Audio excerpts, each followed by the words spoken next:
love Mike Hanson Archives. Are you ready to run? Hello, Austin, Texas. We are back, and we've got a very interesting show here tonight. Joining us in the studio, I want to welcome a survivor from the Branch Davidian ordeal in Waco, Mr. Clive Doyle. And Clive, as I mentioned to you, I think this is going to be a touching interview for me because there was a lot of feelings about all of that. And so, essentially, folks, we are going to take some calls here in a little bit. I want to make sure that Clive has as much gets as much opportunity to say whatever he wants to say. Now, I just want to mention that you were one of the Branch Davidians. You stayed through the whole 51 days, right? I was there the whole time. I was one of only 9 survivors. Okay. And you recently testified before the U.S. House, because I've sat and watched part of you on C-SPAN, so I know you. I know that was you, which, as far as I'm concerned, didn't amount to a hill of beans as far as the actual outcome of what. I had a lot of high hopes prior to the hearings, but I didn't come on until toward the end, in the second week. And having seen what was going on prior to my getting there, my hopes were kind of dashed. There's too much politics and a lot of people and material brought out that had nothing to do with the issues, which were, did the government break the law? Did they perjure themselves? Did they make bad decisions? Things like that. This is what they were supposed to be looking into, and yet they brought in so much stuff that was basically a smokescreen to cover up the real issues. You know? Right. Before we get into I want to just, if you could, Clive, just basically give a short, short explanation of some of the, the Branch Davidian beliefs. Well, and how many are there, and that kind of thing. Well, there's more than one group of Branch Davidians currently.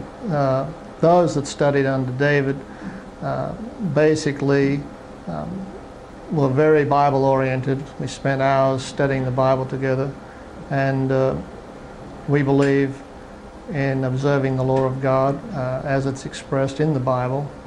We observe the feast days, the dietary laws, and so on.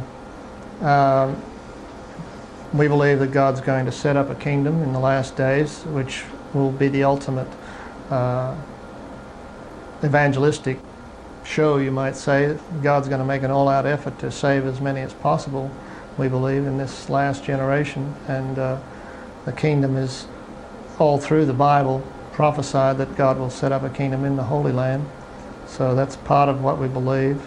And most of the people that were there didn't actually come and join, quote unquote, the Branch Davidians as such.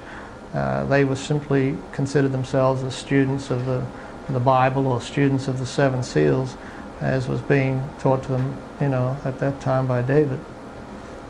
So, but we do believe we're in the end time. We believe that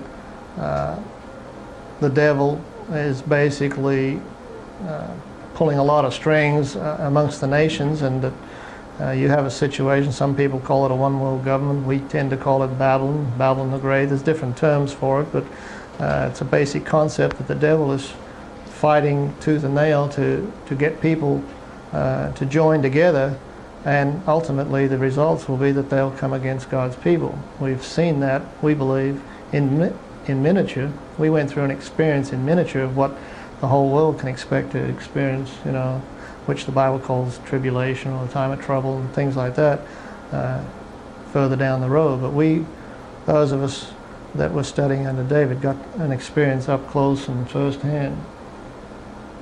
Okay. If you would, then, Clive, take us back to maybe a few days prior, and the day of the day that the BATF comes in with the cattle cars, and Okay. if you could. Well, leading up to it, there was a situation where we thought there was something strange about the house across the road. we definitely had some misgivings about what was happening. We did not know who was over there spying on us, but the young men that turned out to be ATF agents watching us for the last 2 months, January and February of '93,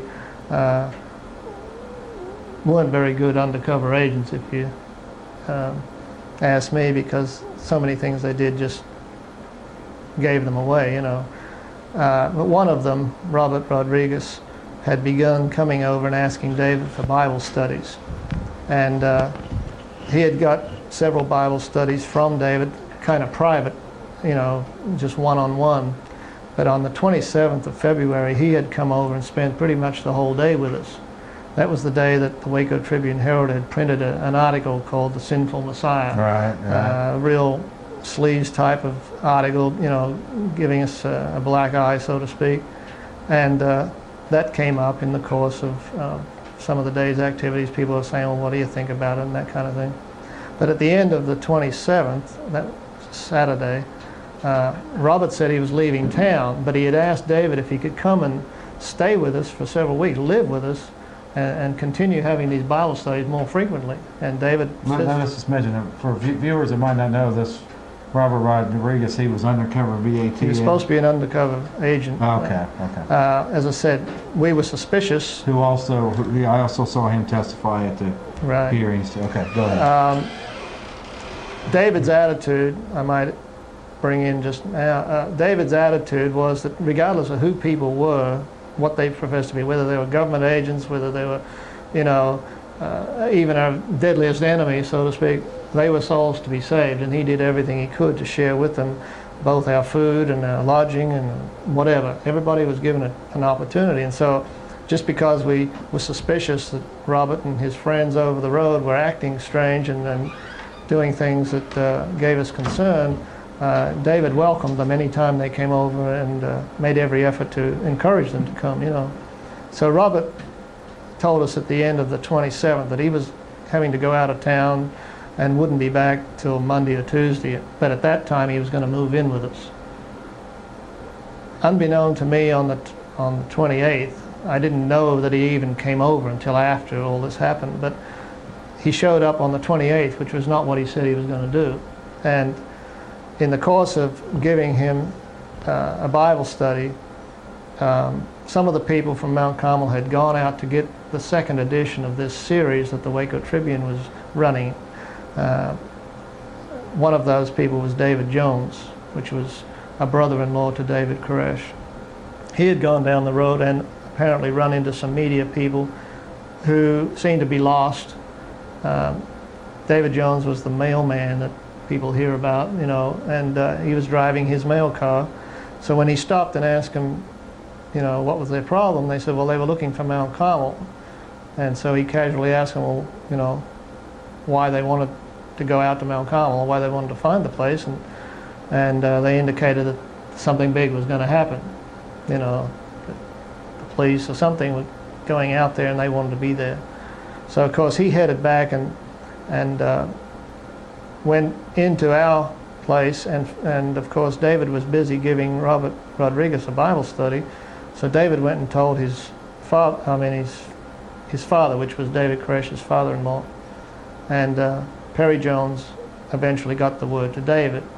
Now a lot of people say that, you know, we had a 45-minute tip-off that they were coming and we all armed ourselves and basically set up an ambush and gunned them down as they drove in. That was not true.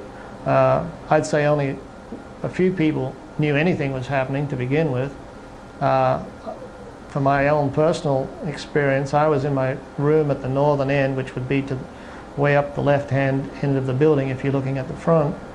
And I heard several people in the cafeteria, which was on the back side of the building, and I wondered what was going on. So I went out there, and there was some agitation. You know, something's happening. We just got word that somebody's coming, or something to that effect. And about the time I walked in, David Koresh came in from the other room, from the other doorway, and confirmed the fact that they heard somebody was coming. And he says, I want everybody to stay cool. He says, you know, just be calm and go back to your rooms. He says, I'm going to go down to the door and talk to them. And so I went back to my room. He headed in the direction, into the hall and down toward the front door. Within just a few seconds, it seemed like, of me getting back into my room, I heard David's voice at the front door saying, "Hey, wait a minute, there are women and children here. Let's talk about this." And then all hell broke loose. I mean, just shots. Let me ask you a question. What outside. exactly were you doing then when? So you didn't even know that when the ATF had brought all their equipment and all that. Did you have any perception of any of this, or? You mean when they moved into the house? Right when they first made their initial, their initial move towards. You're talking about on the day of the raid? Right, on the day of the. I didn't even know they'd driven in. I didn't see them coming in. As I said, we only had I'd say a couple of minutes at the most warning. David coming and saying, well, "Yes, we are expecting somebody to come," and he said he was going to go talk to them. So I just went back to my room and figured he'd handle it. I didn't know what the situation was going to turn out to be. And when I heard the shots, it just horrified me. I thought, man, this must be a massacre. Whoever would be in down near the door must, So I went running down the hall to see if anybody was hurt or killed or whatever. And the first person I come across was David Koresh's father-in-law, Perry Jones, in the hall, screaming that he'd been shot at the front door. I was also told David had been shot, so I went down there to check it out and found there was no one else down near the door. I heard later David had been wounded, but had managed to run up. He'd only been wounded in the wrist, and he managed to run upstairs, where he was later shot again.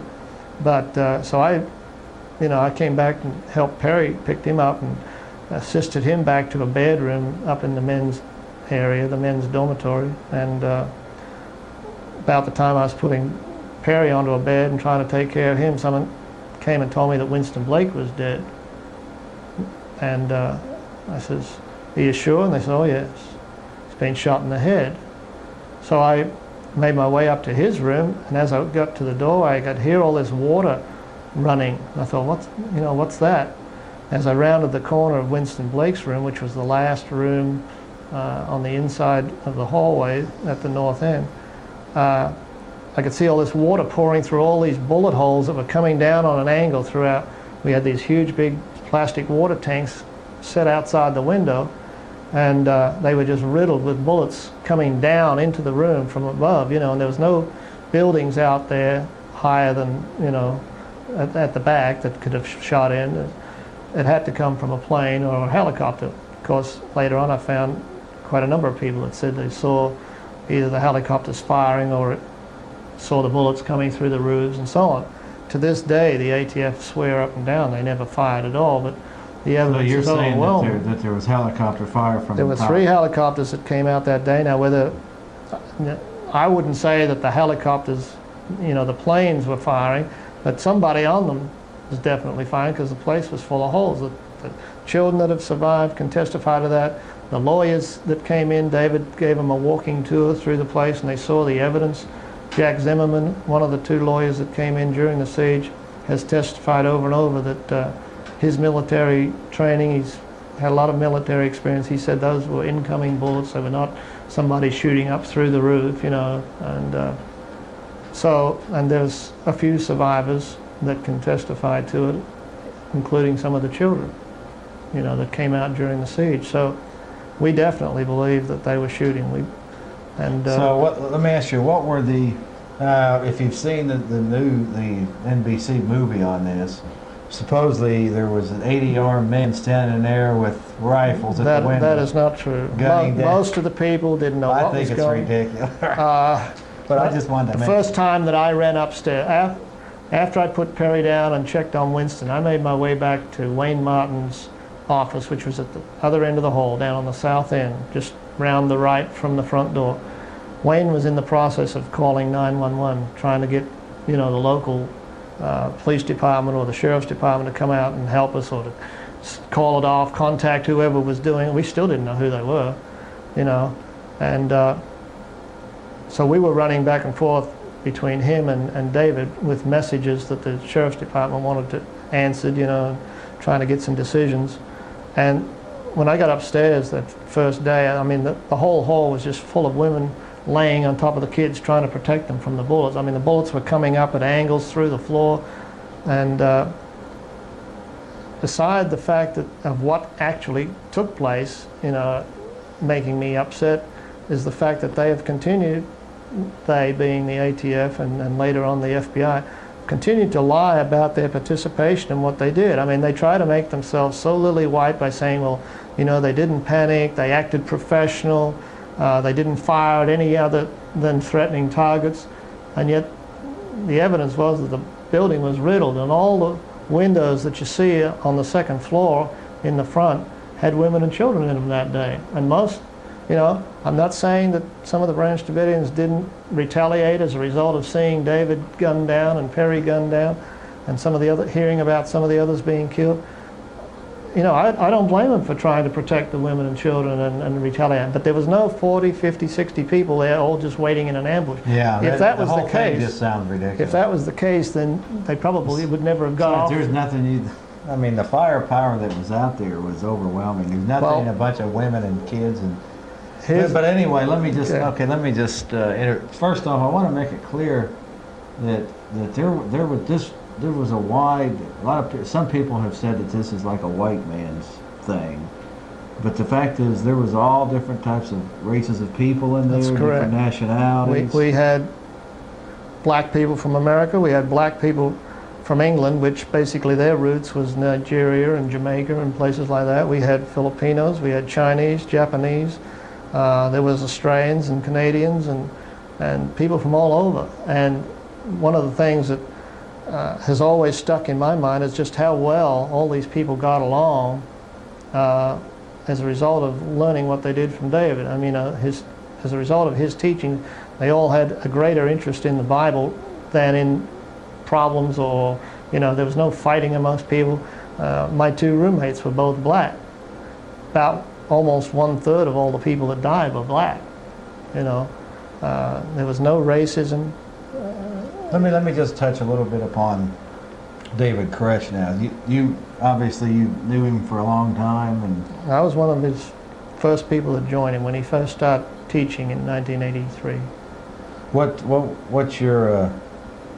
What's your impression of him? I mean, we've seen what the media and others have done. As a person, as a person. He was a very talented person in as much as anything that he put his hand to. I mean, he was a carpenter, he was a musician, he was a mechanic, and any other thing that he took, an interest in, he became good at it. He made an effort to become good at it.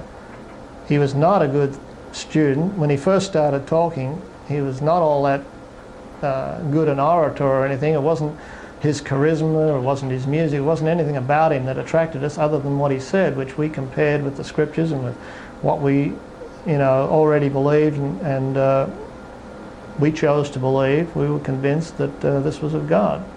And the more I saw him in working with all kinds of people from the streets of LA all the way up to millionaires, I believe that he had a gift of God, that the Spirit worked through him, and I saw hundreds and hundreds of people who had their minds opened up to the scriptures and basically admitted that this was of God, even though they never perhaps joined us. Let's continue on now. So what about the allegations? Of course, that what do you have any theories on what happened to the BATF? I have mine, but what happened to what was there 4 killed the day of the raid? Or I have never seen it proven as to who killed. I mean, I feel real bad about the 4 agents that died. I mean, they've got families. There's loved ones left behind that are grieving just like we are for our dead. And I may even say as much as, well, these guys were doing their job, but in the Nuremberg trials, that didn't wash. There was a lot of Germans during the Nuremberg trials said we were just doing what we were told. Should be a certain moral guideline when an officer is told to do something that he knows is immoral, or maybe not even politically correct, we'll say.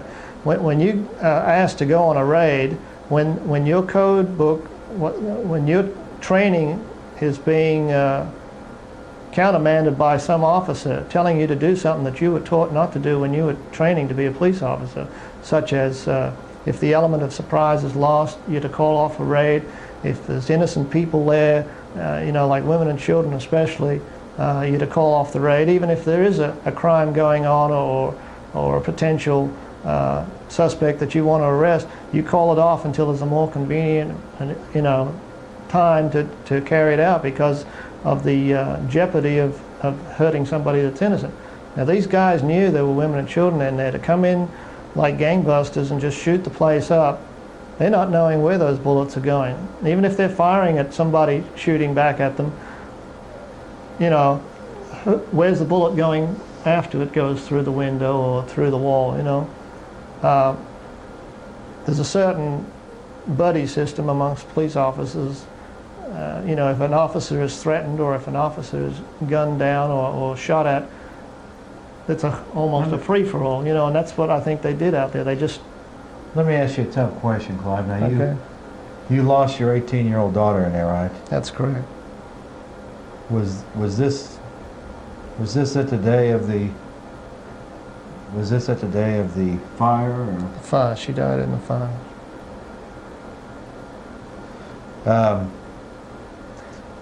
Now let's go back just a little bit. Now, during the actual 51 days that you were in there, there's been rumors floating around, and I guess you can verify it one way or another from your perspective, that there was actually loud music being played. There was lights being shined into the Mount Carmel facility. That's correct. And all the different, what I would call mental... Electricity was shut off. Could you elaborate on what that was like for those 51 days? Well, it's kind of ironical that, I know these are tough questions. It's kind of ironical that the people giving the morning briefings to the press each day are saying that their interest was in protecting the children or saving the children. But all that they did was not only affecting us, but was affecting them. The music, the scare tactics, the tanks, the cutting off of the electricity to where whatever frozen food or fresh food we had spoiled. These were all privations that they were putting the children through just as much as these adults that they were supposed to be working on. And they were scared, and they were prevented from sleeping. I probably averaged, I doubt if I got 2 hours a day as a result of the noise, the lights, and all the activity that was going on. And as the 51 days went on, of course, they kept increasing the pressure. And I would ask, just what was their object in doing that? Even if David was as crazy or whatever they thought, or what they were trying to present him as, and all the adults were radical or whatever, what did they hope to accomplish by increasing pressure? Did they want us to react violently? Did they want us to come out shooting, or what? What were they trying to push us into? You don't push somebody that's the way they're considering we were into a corner. It doesn't make sense, and especially, as I said, with children in there, how's it affecting them? There were children that came out basically against their will. Some of them left their parents. Okay, let me just now, one of the main arguments is, why didn't you all just come out? I mean, now that, to me, that's not an argument, because I don't trust, if a group of thugs comes into your property and starts shooting and gunning and pulling, I mean, obviously I'm not going to trust them to come out. But the underlying, one of the major arguments by what I'd call the brain dead is, why didn't you all just come out of there? There's a twofold answer to that. One is lack of trust in the government, that they would keep their word, which is what we saw. As the people that were coming out on a day-to-day basis for the first week or two, instead of being allowed to, I was told if I came out I could go to live with my daughter in California. Everybody I saw that was coming out were being arrested, put on the ground, handcuffed, and carted off, and the next thing they're in jail, you see. But that wasn't the major issue. You got to remember that you've got a group of people that believe in the Bible, so much that they believe that God that of the Old Testament that could do miracles and defeat armies and do all these kind of miraculous things could also deliver them. We believe that David Koresh was was in contact with God, and God was working through him. You got to understand the religious angle as well as the political or the literal angle, the physical angle on a daily basis. We were told God said to wait. We were all planning to come out. We had our bags packed. I even packed a lunch one day when we thought we were all going to come out. But we were told God said to wait. We put our trust in God more than men, especially the government, because they were not trustworthy. And so we were waiting for God to indicate what we should do. Let me just interject something. I don't know if this is true or not, but on some of these videos that are flying around, it was also mentioned that that property was going to be paid off. I don't know if you know anything, if you can comment on this, but that property, it was like if it had been, it was on a fifth year of a 5-year note or something like this, and like in. I've heard the stories that if we'd have been there just a little longer, that we would have got a clear title to it or something. Right. We weren't buying. We weren't in the process of buying it. As far as making payments. I don't want to spend much time. Yeah. I just want. Okay, so the days drag on, and this has got to be. What's the sentiment of the children and the women that were in there as this is dragging on here? Well. Did you all have you all had plenty to eat? You had food and stuff. We had food in there. As I said, when the electricity was cut off, then most of the fresh stuff, milk for the babies, frozen food, anything like that, deteriorated. So toward the end, it got pretty scary and pretty much of a privation. We were collecting rainwater to drink, and it was being rationed. About the only food that we had that was surviving without electricity was the canned food or the MREs, which David had bought, most of which to sell at gun shows as a money-making proposition. So we were eating them, and as I say, waiting for God and waiting for things to be orchestrated. See, that's another thing.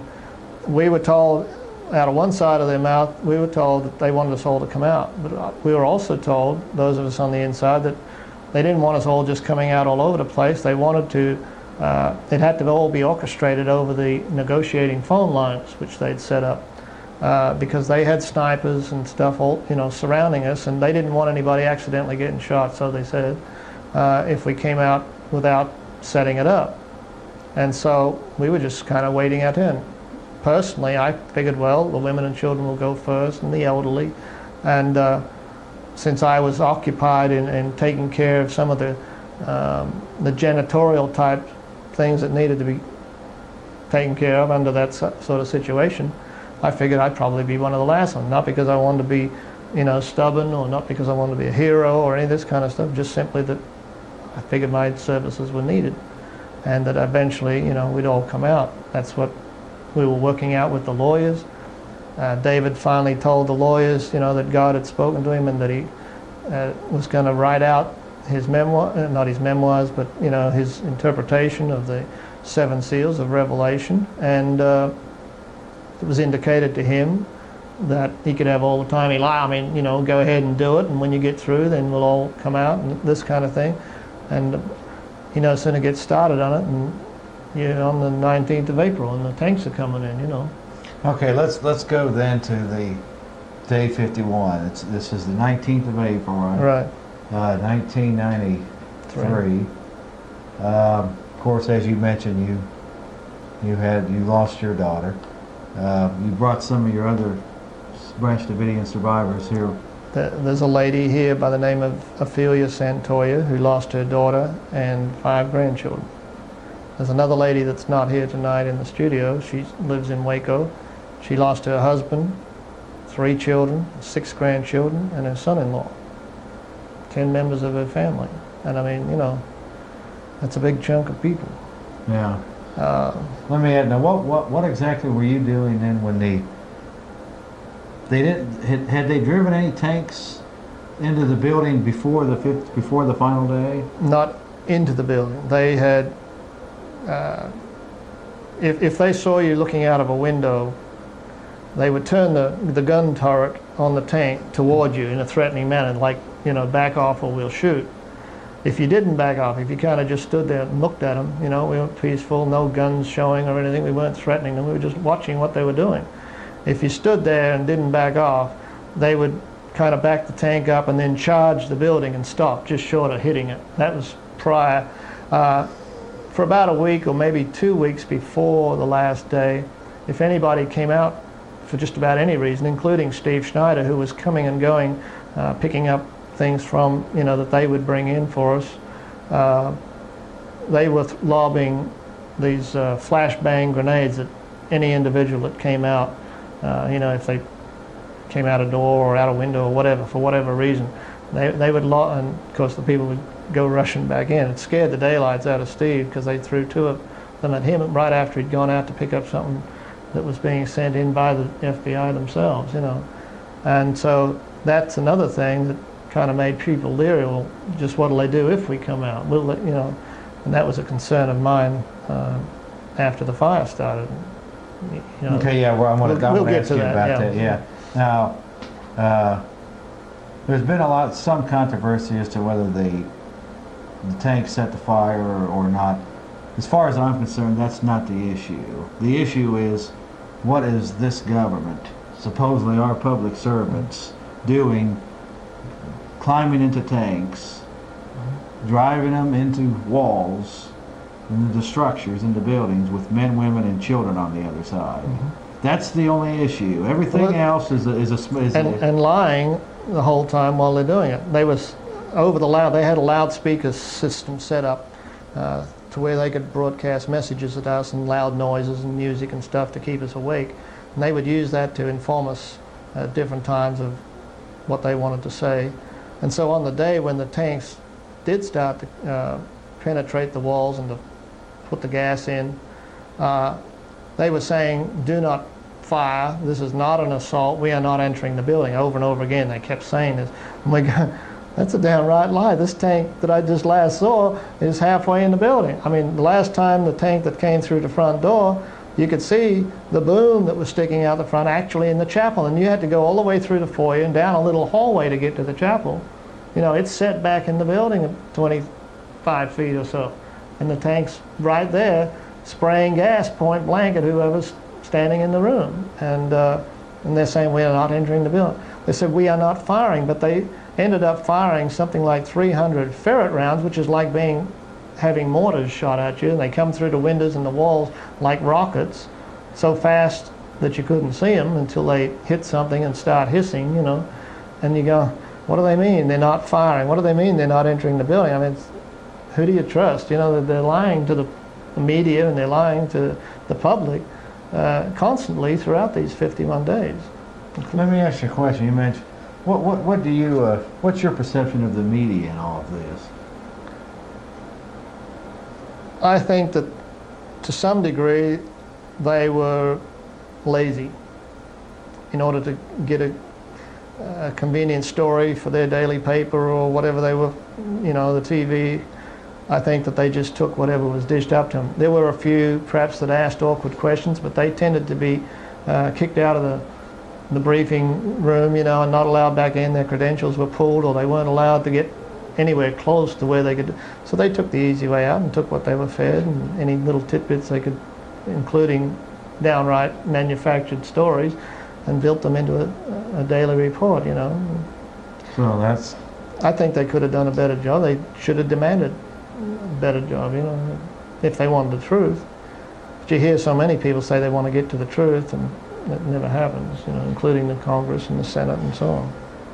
Let's get back to the final day now. The day of when the fires erupt.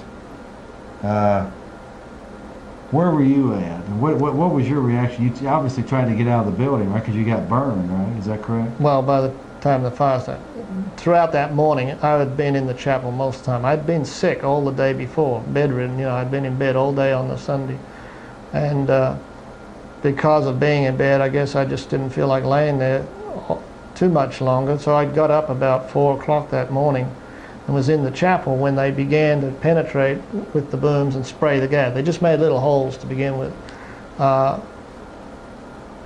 Those that got the gas on them were screaming because of this. Just felt like acid, you know, burning your skin. And what was it? Do you know what it was? Well, they claim it was CS gas. We've been told that it's banned by the Geneva Convention for one thing. So it was CS gas they were pumping That's in what they claim. I've learned since, that CS gas breaks down into carbon monoxide, hydrogen chloride, and cyanide under certain heating conditions, which all three of them will do bodily harm and if not kill you.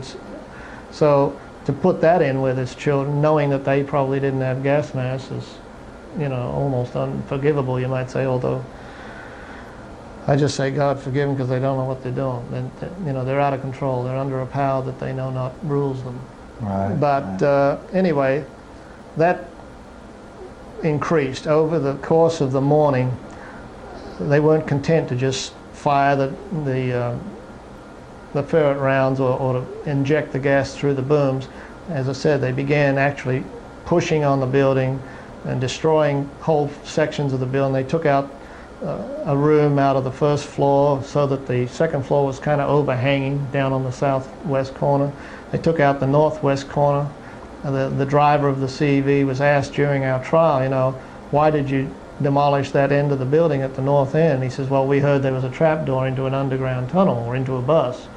And they says, well, what about it? He says, well, we wanted to cover it over so nobody could escape, and that kind of sounds ominous, They went through the middle all the way into the kitchen area. They testified during our trial that this one driver said, well, he went into the kitchen area. He said he'd never seen so many cans of beans and tuna and stuff in his life lined up on the walls, and he's injecting gas at point-blank range into that concrete structure at the foot of the central tower, where it turned out later all the women and children were found.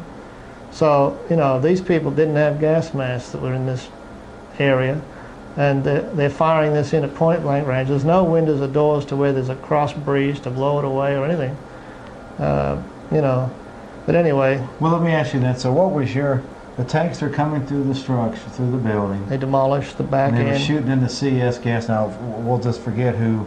It doesn't really matter how the fire started, as far as I'm concerned. Maybe I didn't see how it started. Okay, so we don't really. Okay. What did you do then? All I remember was around, somewhere in the area of noon, somebody come running into the chapel saying the building was on fire. I don't even recall them saying where or what location, but they must have indicated something, because all of us that were in the chapel began to move away from the front. In my mind, I vaguely remember, or thinking that it was upstairs in the front area somewhere. So we moved toward the back of the chapel, got up on the stage, and we went around behind a petition that David had built that held a big screen TV and everything. And it was like a little narrow hallway behind there, because it was only half of the area of the stage, So we went in there, and we're standing in front of a hole that a tank made, and I can remember David Thibodeau standing next to me, and we're going, well, what do we do, Do we jump out of the hole or what? Will they gun us down if we do? I mean, there was a tank right out from us. There was a guy standing beside the tree with guns on it. There was a sniper nest a little further up toward the gate. There were tanks all around the building, like 4 or 5 Bradleys. There was 2 CEVs. And they had demolished, in the course of them penetrating the building, they tore down just about all of the gymnasium at the back. And the lumber and the roof coming down had blocked the back stairs. The front hallway that ran the length of the building was all blocked from them pushing on the front. And here we are, clustered in this little narrow area, thinking, well, what will they do if we jump out? And the next thing, I saw this smoke coming along the outside wall, and it came in the hole where we were, and the little section we were in just turned pitch black.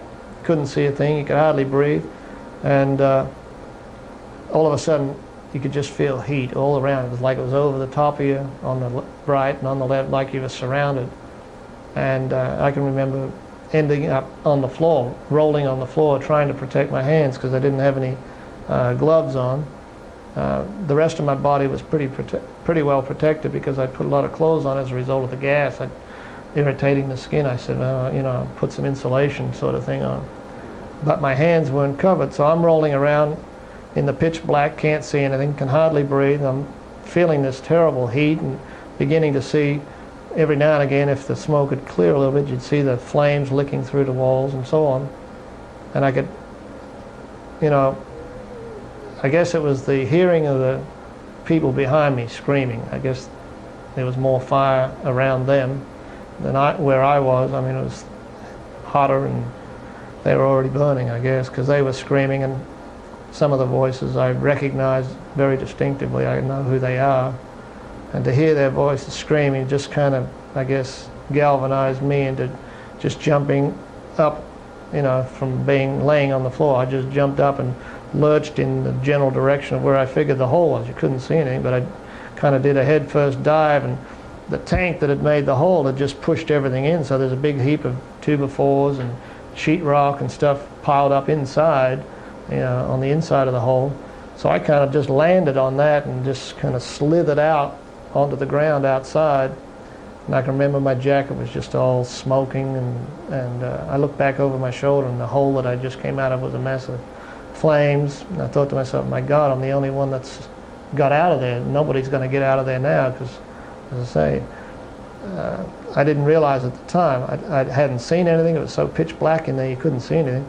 I found out later that 3 others had gone out the hole ahead of me. And when I got out, and I thought... What did you do then when you got out? You just when I got out, I looked down, and the skin was just rolling off my hands. It wasn't blistering. It was just rolling off in sheets. And I thought, man, I'm looking around. I'm thinking, I've got to get away from the building. It's just, if I stand right here, I'll burn anyway. When it's mentioned, I can see the... Right, these are skin grafts. The scar of the permanent... but go ahead. And I figured I got to get away from the building, and I staggered away toward the south, directly out from the building, and ran into the razor wire fence that they'd surrounded us with. And I'd forgotten about seeing them put that up, in the heat and all the turmoil and everything of what was going on. I'd forgotten that. So I ran into the fence, and pulled me up with a jerk. And I thought, boy, where do I go? And that's when I looked to my left, I looked to my right, and I could see these other guys walking up toward the gate with their hands in the air, And so I chose to follow them. And in the course of rounding the curve of the driveway, the guy that was over on the south side, standing outside the tank with the gun on me, called me over. He didn't call them over, called me over, and he's screaming at me and telling me, if I make a false move, he's going to blow my so-and-so head off and all this kind of stuff. And he's screaming, where are the kids, where are the kids? I said, look, I haven't seen the kids all day. I don't know where they are. I said, they're normally upstairs, but, I didn't know. And so he's screaming obscenities and everything and tells me to get on up the gate. So I went up there, and there was 4 of our guys laying down, face down on the ground with handcuffs, their hands behind their back. And so they told me to lay on the ground behind them, and they immediately handcuffed me. And I can remember looking at the burning building while I'm laying there, and that's when you see the big fireball go up. And I just thought to myself, boy, no one else is going to get out. We're the only ones. And I wasn't aware of anybody else making it until a little while later. They brought Ruth Riddle up. Let me ask you just a quick question on them lines. There's some rumors floating around that there was actually sniper fire being taken at the people as you all was coming out there. Did you see any evidence of that? No. I couldn't swear to it, or I have no knowledge as far as my own personal experience. I've heard the rumors. I've heard even stories of people that have testified as to seeing them coming out. But, and I've seen some footage, actually, video footage of where tanks are pushing stuff back into the building while it's still burning. They say, well, everybody had an opportunity to get out. They'd made holes for them to... It wasn't that way at all. There was stairwells and hallways blocking their exit. There's probably a lot of people would have come out or could have come out if they just left the building alone. But they pretty well blocked off everything. As I said, I've seen this footage where they're pushing stuff back in. Now, whether there was bodies in that rubble, whether they'd been gunned down, I don't know. I've heard the rumors. I can't. What was the total number then of Davidians that were killed that day? About 85, 86? There was 76, 76 on the 19th. There was 82 altogether, and that includes 2 of the women that were pregnant. One was full term. She was expecting a baby just any time. There was another one that had a month or so to go. Both of them aborted during the fire, and of course the babies were burned and killed. But we count them in that total. Well, so you get out of there, and you said you spent 3 weeks in the hospital for your brother. They took me up to Dallas, to the burn ward in Dallas. I spent 3 weeks there, and then I was told I was being transferred. And I thought I said, where am I going? And they grudgingly said, well, Waco. And I figured, well, I'd be down at the hospital in Waco. They were just transferring me. What it turned out was they took me straight to jail and put me basically into solitary confinement in what they call a medical cell, which, doesn't have any windows or doors, and you're just by yourself. And I spent the rest of May, June, and part of July in there, basically in solitary. And then I was sent upstairs where the other guys were being held on the 5th floor. All in all, I spent about 10 months in jail up until we had our trial in San Antonio. Okay. I was only one of 3 that was acquitted and allowed to come how out. many actually went to the trial of There were 12 originally charged. Right. One and of you them. were charged with what? Well, there's only 11 went to trial because one of them chose to, testify for the government. I was charged with the first 3 counts. The first count was conspiracy to murder federal agents. Second count was aiding and abetting the murder of federal agents. And the third count was having a weapon during the commission of a violent crime. I was found not guilty on all of that. All 11 defendants were found not guilty of the first 2 counts. But the jury put some of the gun charges on, different individuals. And as a result, instead of, as we were going up to trial, we were told the first count had a 20-year sentence, second count had a 20-year sentence, and the gun charge had a 5 to 10. But when those that were, found guilty eventually went to sentencing, the judge ended up just making a flat statement. I believe they're all guilty of conspiracy and murder and so on. And the only reason there's only 8 being sentenced today, he said, is because the others had better lawyers. Well, I don't believe that particularly, but I'm out. A couple other guys are out, but the rest of them, he threw the book at them. He gave 5 of them 40-year sentences. For what? Just you yeah. also mentioned that Paul Fada got 15 years, and he wasn't even there. Right. And he was found, as I say, they were all found not guilty of conspiracy to murder or aiding and abetting murder, and yet they wangled it to where they got the same sentences as if they were found guilty. The judge basically just ignored the jury's verdict. So how many people are actually in prison right now? Right now there are 9. Even the one that testified for them still got 3 years. The other girl got 5 years. Paul got 15. Graham Craddock got 20, and all the others got 40 each. There's 9 altogether. Now, obviously, Clive, this is you've been through all this before, but it's got to be a tough thing to talk about all this. I'm going to take a quick break here in a minute, but do you have anything that you would like to say through all these events? Would you have any hopes that anything would come out of all this? Well, sure, you have hopes. I had high hopes prior to going to Washington for the hearings that something would come out. Justice would be done.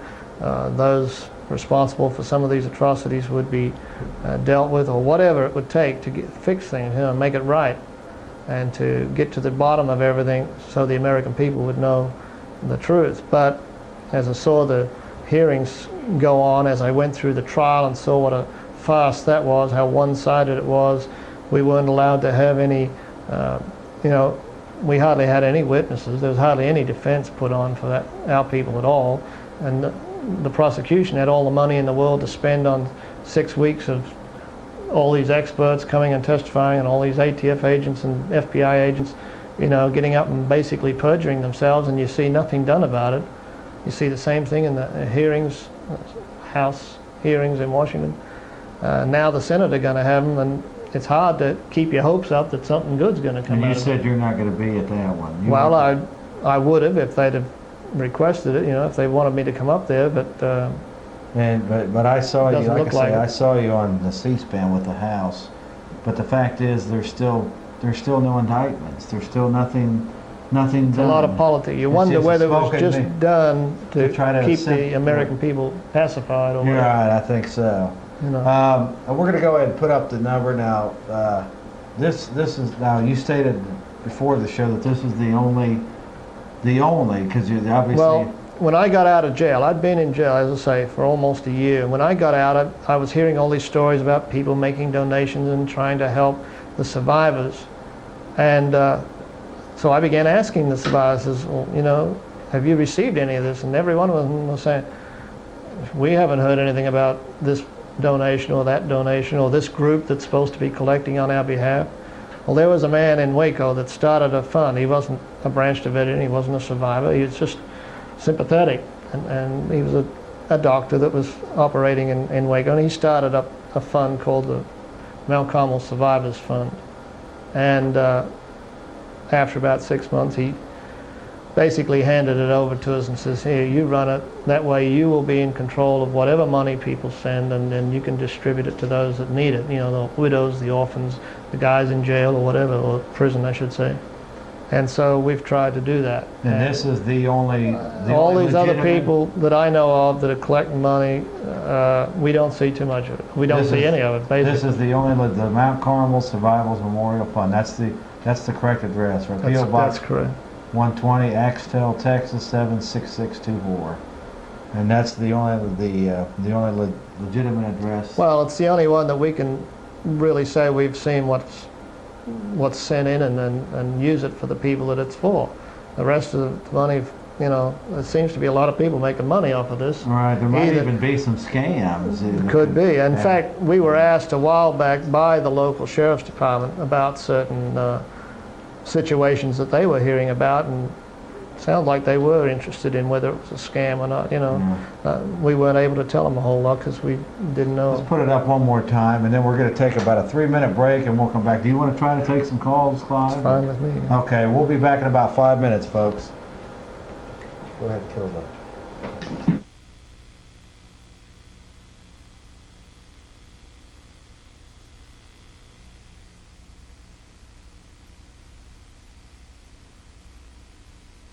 Okay, Clive, before I want to just play a little, about 3 or 4 segment of some footage of some of the things that you might not have actually seen while you were in there, right? Because this was going on. Possibly. You were out. You were beyond the. Would you? Let me just ask you this: would you say that the 9 people that are still in prison, are they basically, in your belief, are they political prisoners? Sure, I believe they're political prisoners, and they're being treated, in my opinion, differently than other people. They're being harassed, their privileges are taken away. They're not. It seems like the wardens of the various jails are all in, you know, cahoots together, so to speak, stopping them from having visitors. Livingston Fagan has just recently been sent up to Wisconsin because he was in El Reno up until the bombing, and moved him up to Wisconsin. On the way, they stopped in Terre Haute for several nights, and the guards beat him up twice. You mean the inmates? No, the guards. The guards. Then when they got to Wisconsin, he just let us know just by letter just the other day that they've taken away all these privileges, no visitors, no commissary, no phone calls. You know, it seems kind of unjust, in my opinion. It seems like this attitude that they had during the raid continues on in making it difficult for our people to get some fair treatment. Are we ready with the footage? we're pretty close to ready with the footage here. I just want to play just a little bit of this, since I'm sure you've seen this hundreds of, many times. Mm-hmm. But since you're here and since you were actually involved, you were inside when this was going on outside or around you. I just want to go ahead and play. So go ahead. So here's the footage now. Let's cut to the footage of some of the things that Mr. Doyle here saw as an insider inside Mount Carmel.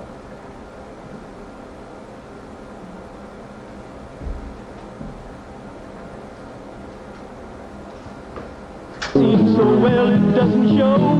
How can I contain this anguish and this pain, knowing that your eyes are blinded by the lies? Have your eyes been blinded by the lies? Have your eyes been blinded by the lies? Yes, your eyes are blinded by the lies. Yes, your eyes are blinded by the lies. Every time I think about the damage that's been done, the anger wells inside me till I'm almost overcome. I want to tear the moon out of the sky and drop the sun. Why do I feel so all alone, like I'm the only one? Even though your eyes are open, they may never ever see. Your mind may never comprehend this sinful subtlety. Your heart may never hunger for the truth that sets you free. Your soul may know the darkness of divine eternity. Like petty thieves who plunder in the shadows of the night, they break inside and enter through the windows of your mind. How can I control this poisoning of the soul? These lies that blind your eyes, blinded by the lies. Have your eyes been blinded by the lies? Have your eyes been blinded by the lies? Yes, your eyes are blinded by the lies. Yes, your eyes are blinded by the lies.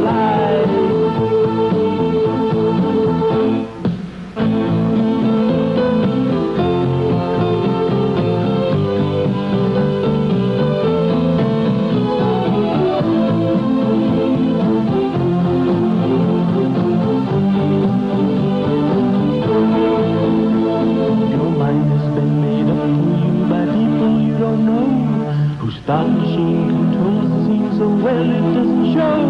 How can I contain this anguish and this pain, knowing that your eyes are blinded by the lies?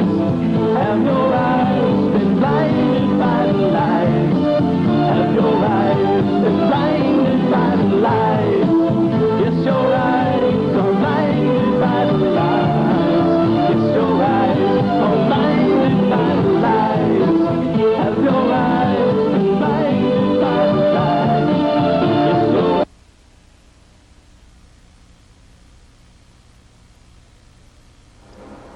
All right, folks, we're back visiting with Mr. Clive Doyle. You were one of what, 11 of the surviving Branch Davidians that actually were there the whole 51 days? Is that correct? No, there was only 9 that came out of the fire. I'm one of the 9. There was others that came out prior to the fire that were there during the raid and part of the siege, but didn't go through the fire. Before we try a call, Clive, I got to ask you, what has all this done to you? I mean, you've lost your daughter. Your friends have lost family members and things.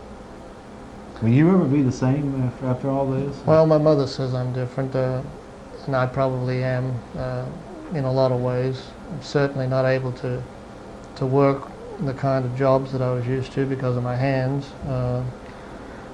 Mentally, I'm probably different. I try to maintain a decent attitude and to love all mankind.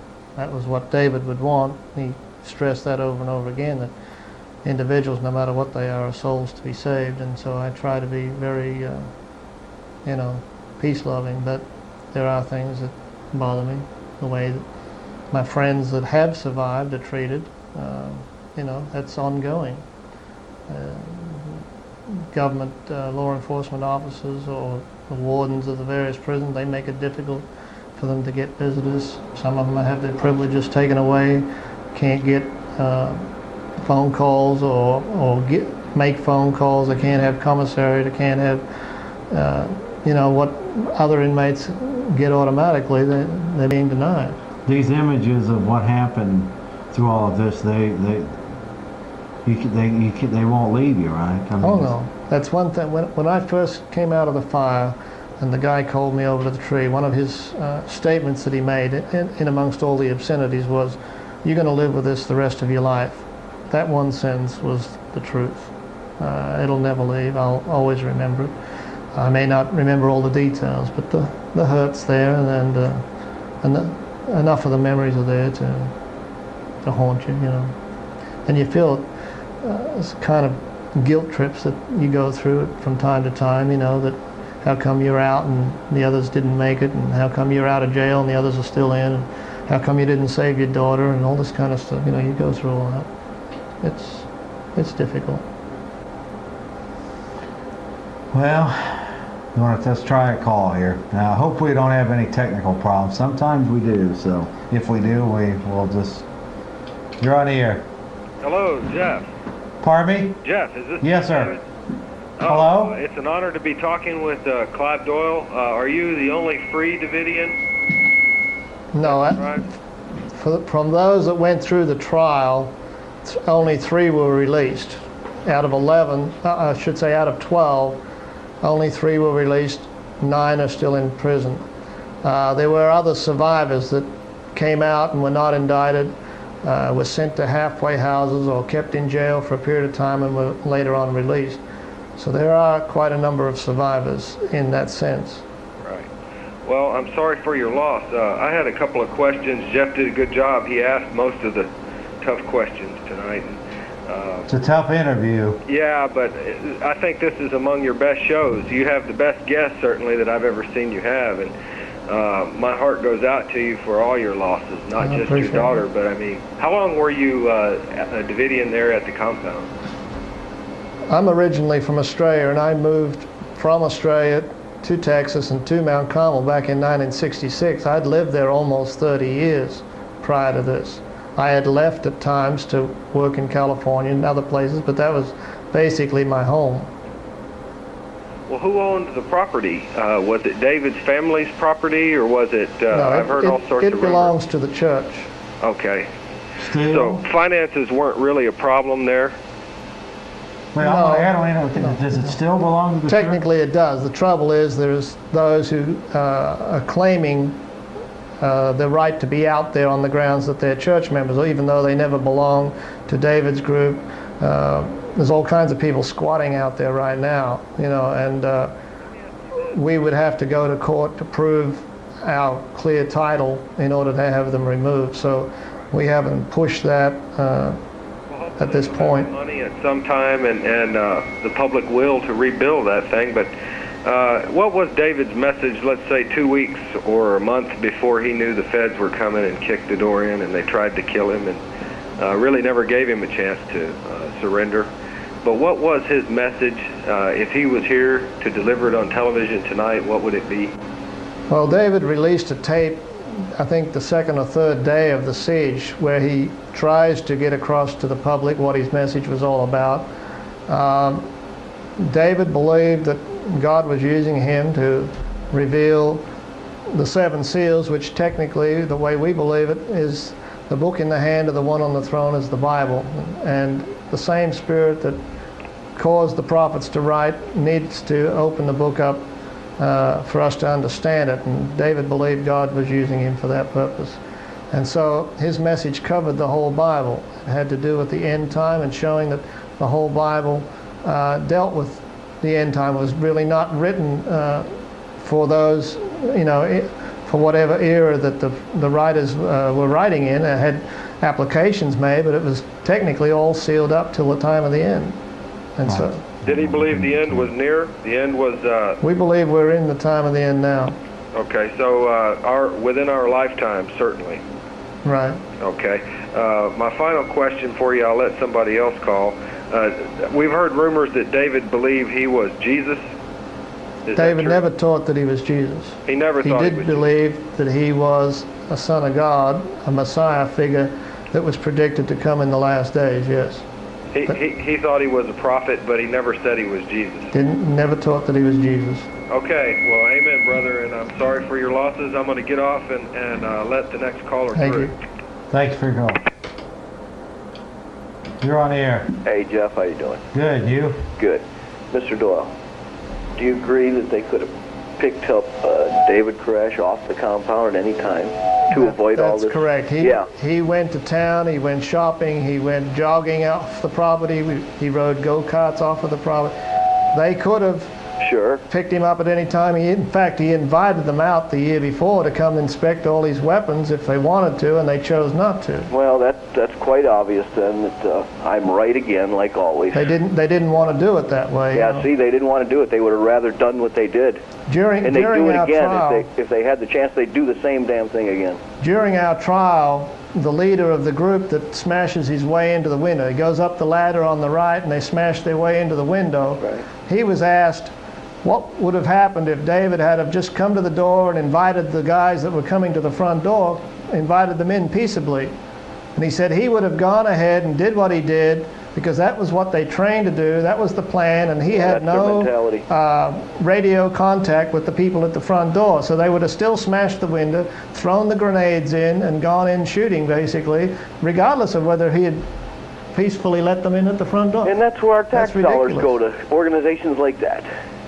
That's where our tax dollars go, to cause this kind of havoc for no reason. These are the end times. There's no doubt about it. That's There's what we no believe. doubt about it. I'm always right, and this is pretty sick. This is sick. Well, thanks for your call, brother. You're on the air. Hi, Jeff. Clive, we and Jeff have been talking about this issue for a long time now, and I wish I could say that I could or would share your pain and your losses, but I don't know if I'd choose to, if I could. But it is really, really good to have you here locally to talk with us. We've seen you from afar, and we're glad that you took the time to come and talk with us.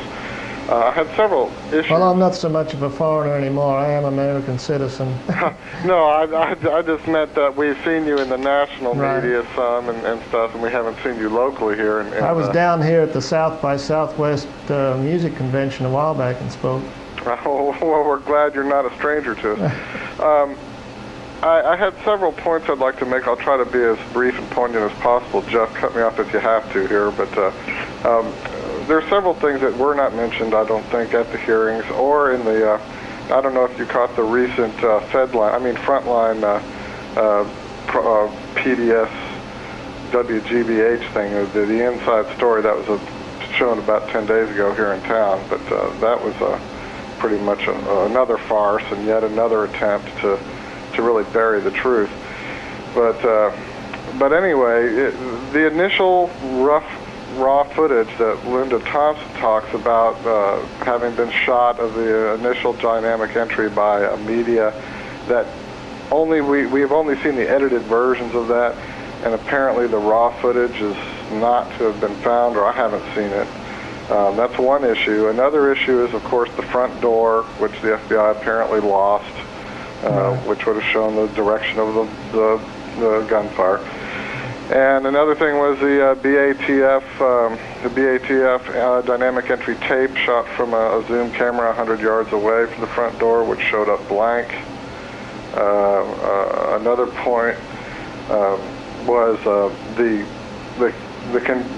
supervision of the site, the press being kept back, the evidence being apparently, according to, again, I'm referring to a Thompson tape here of the evidence being actually bulldozed up onto the burning heap and that sort of thing. And that was ongoing while the fire was burning. But after the fire, after it began to cool off, we have testimony from the TNRCC, which the state office is here in Austin, people that were working the site later on and which were friendly toward us told us that they have evidence the ATF hired a contractor to bulldoze everything above ground after the fire. They were not even supposed to be out there getting involved in gathering evidence or anything, but they had access before the Texas Rangers were ever brought in. I hear that. I just want to get a little of this. I just want to hit on several points here. That's why, I mean, we could talk about any of these for a long time, and I'm certainly, I consider you to be an authority, and we're glad to have you here. But, yeah, that and I'm the same sort of thing in Oklahoma. They very quickly sort of raised that thing to the ground, too. And it's basically a containment, and I'd like to turn this whole thing inside out, though, rather than looking in at the compound.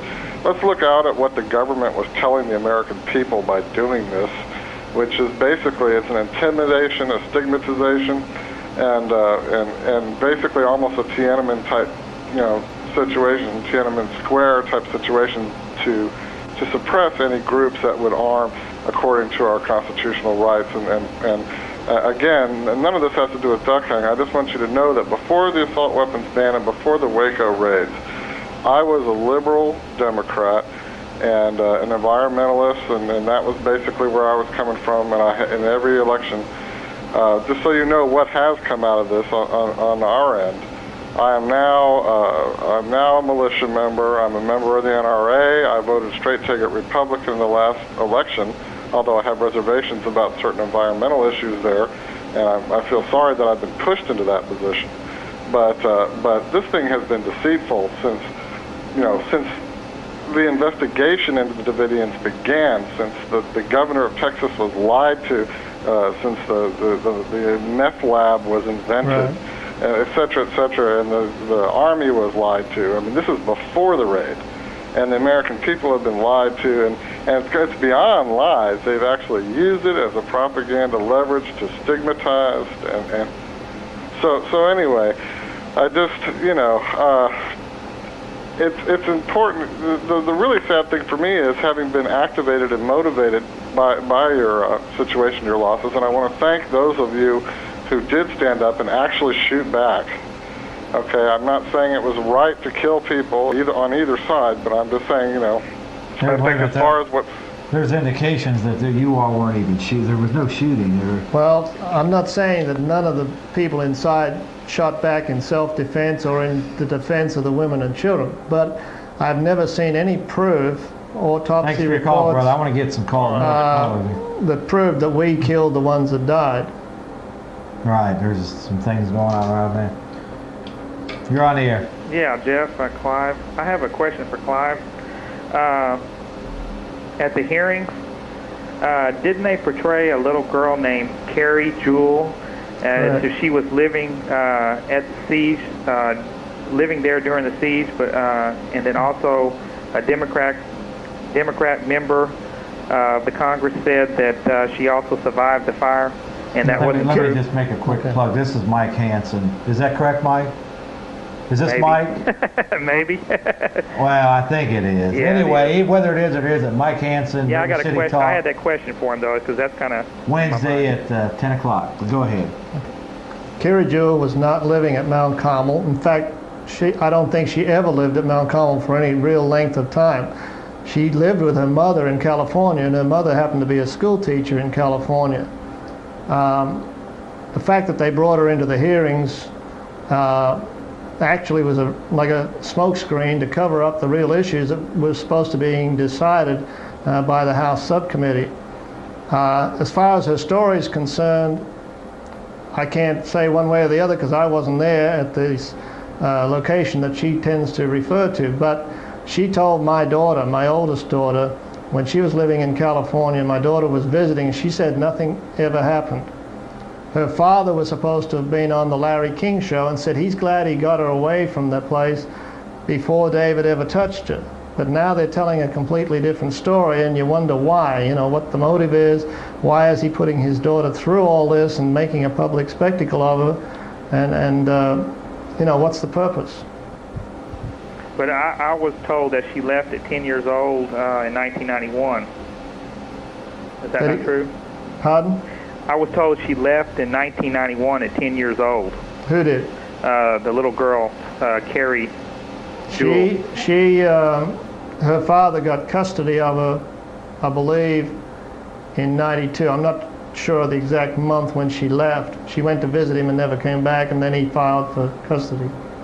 Other than that, she'd been living with her mother. Great show, Jeff. Thanks, a lot, Mike. River City Talk, folks, Wednesday at 10. You're on air. I'd like to order a Super Supreme, cut the mushrooms. You're on air. Are there any Bible scriptures that you all believe refer to David Koresh? Can you give me some Bible citations that I can look up? We believe that there's a personage brought to view in Isaiah chapter 40 through chapter 66. A lot of these scriptures people think refer to Christ. They take portions of the scripture out without reading them in context. If you were to read those chapters and consider what they're saying, you would see that it's somebody else other than Christ that it's referring to, that somebody that would come and ultimately was to do a job on Babylon. If you read the book of Revelation, you'll find that there is a messenger to come with the open book, and that as a result of the work that he does, Babylon, or this one world government that's being put together, is going to fall, and God's people are going to be rescued and saved out of it. As far as, any detail, you really need to come to a Bible study or something and spend some time. It's not something you can point out in a couple of sentences. And is there any stuff in Revelation, are there any things that point out to what happened at Mount Carmel in terms of the final end? There are scriptures all over that talk about how the beast power or the Babylonian power or the little horn power is going to persecute the saints and overcome them and kill them. I'm not saying that Mount Carmel was the detailed fulfillment of that. We believe that a lot of the prophecies of the scriptures are still in the future and will take place in the Holy Land, but we sure got a preview and an up-close taste of what it would be like when it's finally done in its fullness. Okay, thank you. You're on air. Mr. Doyle, I'm pleased to have a chance to talk to you. I'm very sorry what happened to you, and to all the other people that were there. One question that I've never heard discussed, and it probably has been, and I've just missed it. But early on during the siege, after the initial attack, and after the firing had stopped, when did those of you within the compound become aware, or how soon did you become aware that this was an object of worldwide attention?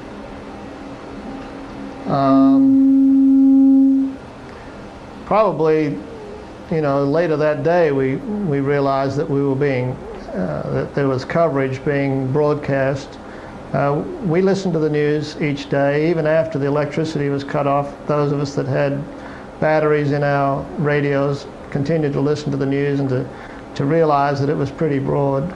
But we also saw the covering up and the lying that was going on a daily basis. The media were being fed by the FBI and the ATF, and we were right there listening to them lying about what was supposed to have been done or said on a daily basis. Well, so we knew there was a lot of misinformation being fed to the world.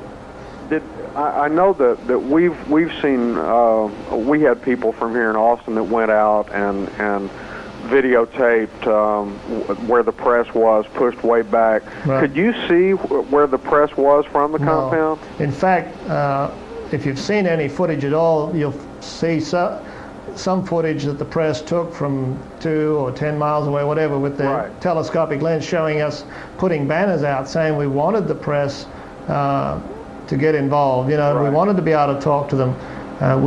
We asked for various concessions like that, and of course were denied, and the press were denied. You could see them.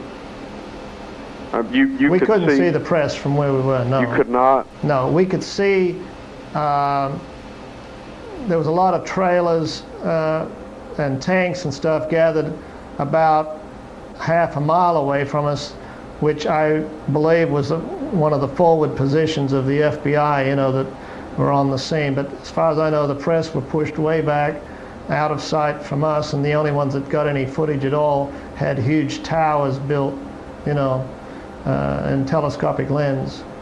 Did you within the compound ever, during these 50-plus days, did you ever discuss among yourselves surrendering peacefully, walking out?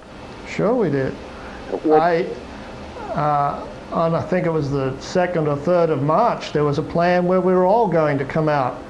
And it was discussed amongst the ones around me that, well, we'd just all walk out the front door.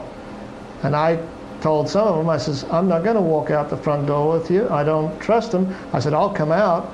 But I was going to go out a window of the chapel, my daughter and I, and we were going to wait to see what happened to some of the ones that went out first, whether they were shot at or not. We were real leery of what might happen, you know. Did you have any communication of the people that left and the children that were released?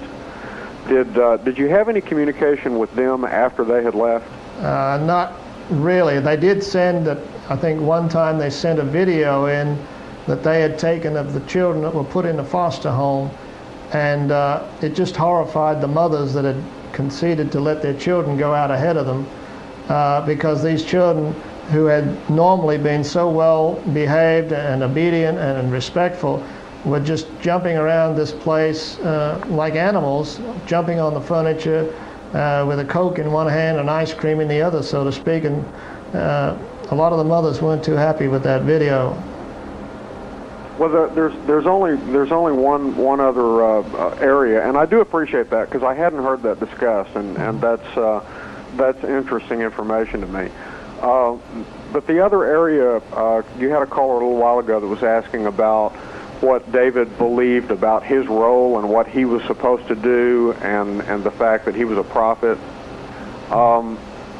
Did I understand correctly that you understood David to believe that it was his role to break these 7 seals, or to write the 7 seals document? David used to challenge ministers of all kinds of churches and educated people at colleges and so on. He'd say, can you open the 7 seals to me? Can you explain what the book of Revelation and the rest of the Bible is all about? And he would confront them with that. And when they couldn't do it, he said, well, let me show you. He says, and if I can do it, then I must be the Lamb. He makes statements like that. But he definitely said he was not Jesus Christ. Why did David wait until this event and until his life was in danger to start working on this thing that he thought he was placed on earth to do?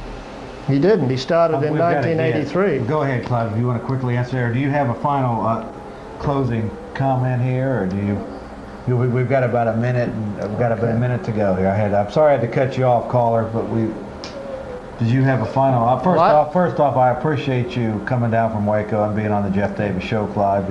It's an honor to meet you. Did you have a... Well, I just ask that you continue to write letters to Congress. Whether it'll do any good, I don't know, but continue to plague them that we're not happy with the hearings. We're not happy with the outcome of the hearings. We don't see any changes or any justice being done. And as I said before, as long as we've got 9 people who were basically found innocent, sitting in prisons and being harassed and deprived of their freedom when a jury found them innocent, I'm going to continue to speak out, and I hope everybody else will too. Not only that, you've lost the property that you were on. Well, right. So, well, Clive, Doyle, I do appreciate you coming down here, coming on the Jeff Davis Show.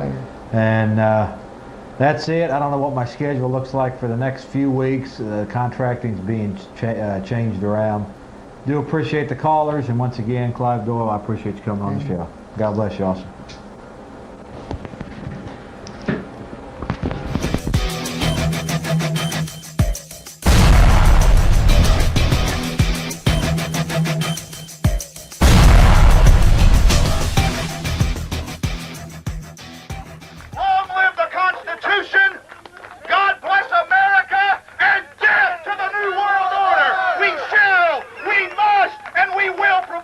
Because we're willing to stand up.